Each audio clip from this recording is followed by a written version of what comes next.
97 ve 98 ayada bir toparları bir yengilcek bir noktabe. Yatıp bilemizak diýeli. Hatta akşamlarında kan basırgan niyet diýeli. Bir qara bir zat basýa bizi. Ya sonmengdeş dol hofugup turýan. Aslında bir turamdan sonra uqa gidip bilemek. Peygamberimizin özünün beren nusxaty ine Kur'an-ı Kerim'den. 97-nji aýa we 98-nji aýa şoň hakyky dermany şoň. Rabbi a'udu bika min hamazati şeyatin ve a'udu bika Rabbi en yahdurun. Şunu okuýasyn. Manasyny görün. Hudaýa men saňa sığınýan şeytanyň üflemesinden, şeytanyň waswasasından ve a'udu bika Rabbi en yahdurun.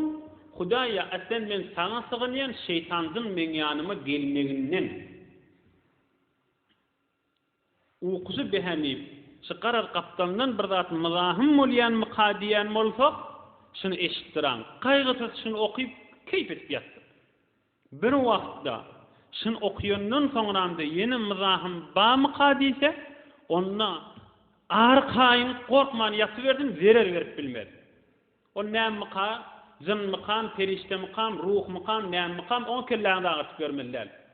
Kulatyşy 2 aýa okulda Peygamberimiziň ýadan nusxaty. Allah Taala kudret kelamı ödü.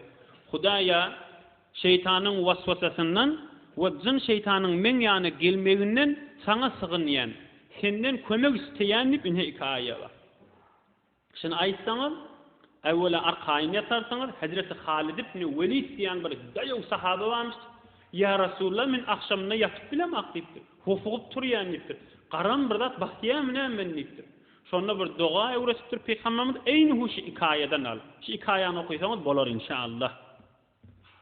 Emma